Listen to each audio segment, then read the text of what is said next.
let's start off. The retirement may be coming soon. Obviously, the Lakers got bounced, swept by the Denver Nuggets. And honestly, every game was close. Every game was pretty close down the stretch of it. But you got swept. And now we have LeBron in press conferences talking about how he needs to think over his future in basketball. So potentially retirement coming for LeBron James. How much do we actually buy into that? I really don't buy into it. I will say this. This is obviously the most likely it's been that he is to retirement. Well, yeah, by far. It's the first time we're hearing him say stuff like this. I just think he's using it like as a leverage play, honestly, because he could retire if the Lakers don't end up making some moves. So he's kind of just trying to scare them a little. But I will say this. I don't think he looks like he's having his fun playing basketball anymore right now. He doesn't look like he's having fun at all. He does not look like he's having fun at all, and that's kind of a big part in it. So I don't know, honestly. Because I don't see him retiring. LeBron is not going to play until he's like he will forever play. Oh my God, I can't English right now. Jesus Christ.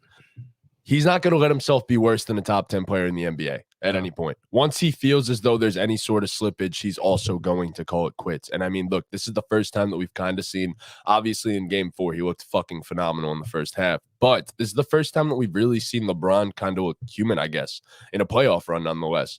So yeah, I mean, look, I don't think it's entirely out of the realm of possibility, but as you said, definitely a leverage play. Well, I have a question.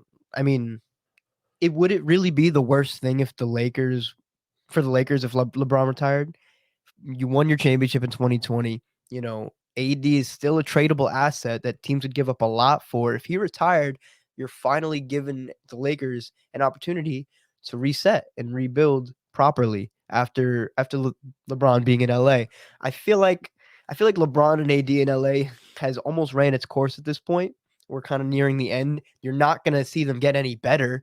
So, you know, how much really room for roster improvement is there? Not really. You need to be really creative, Rob Pelinka. But if you're the Lakers and LeBron's hindering on retirement, I wouldn't be particularly begging him to come back, you know? The Lakers do not want LeBron to retire. Obviously. I know, but Obviously. it really wouldn't be the worst thing for them. I don't think.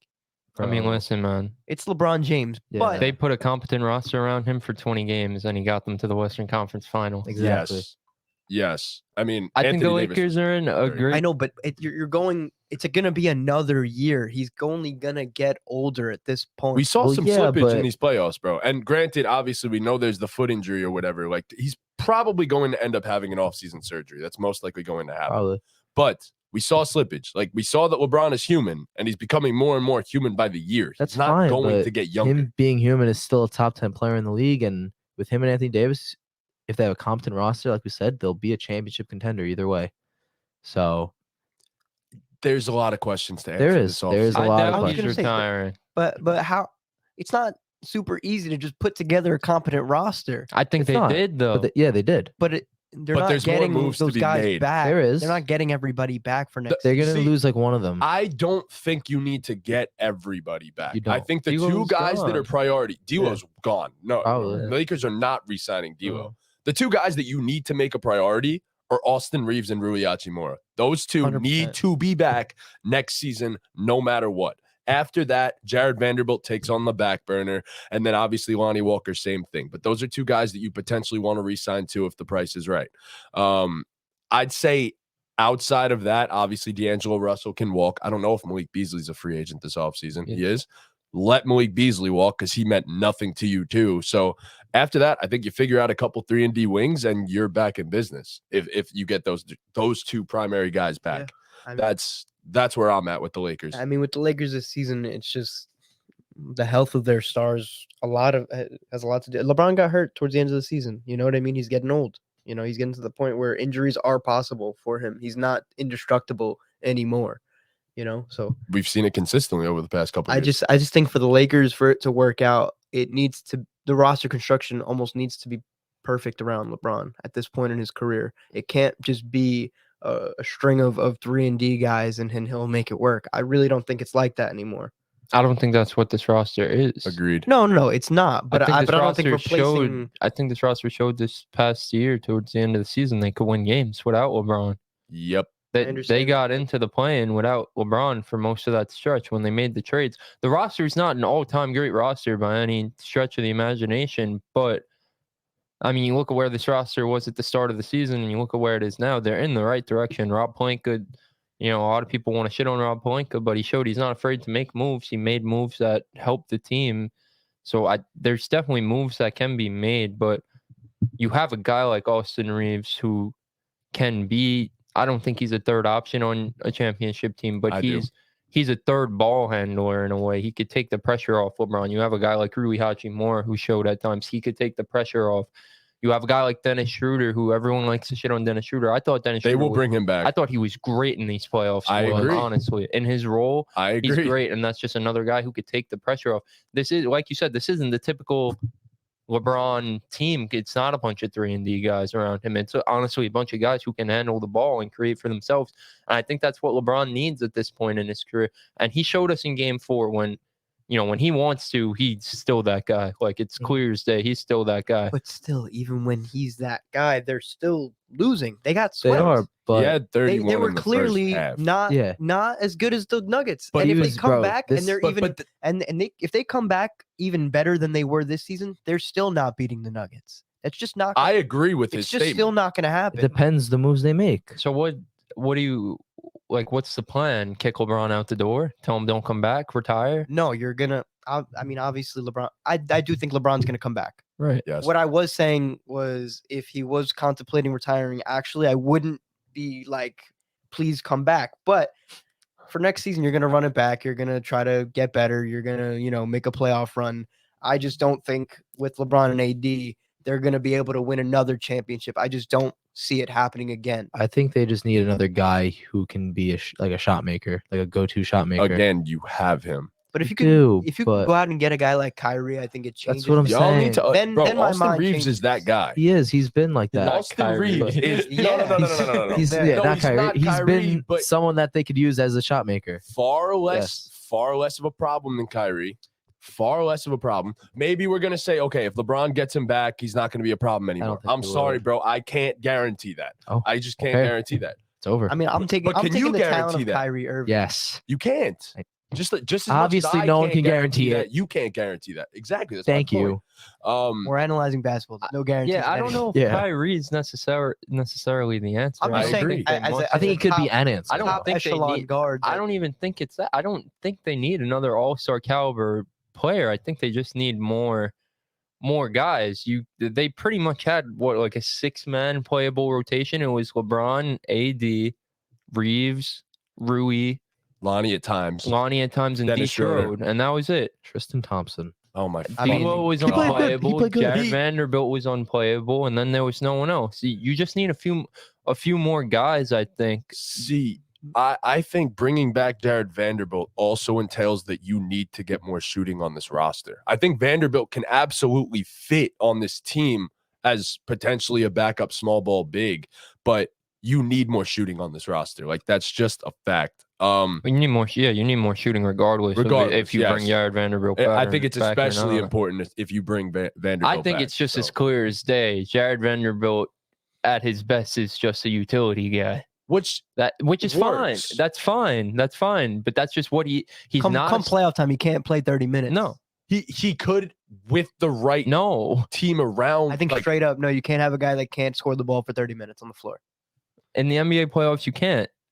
You can't. He's a good utility guy. But that's it. That's what he is at his best. He's a great regular season player. I think in stretches in the playoffs, he can make a couple great plays for you and make impact plays. But I think for long periods of time in a playoff game where you need to win, you can't have a guy that's dead weight on offense.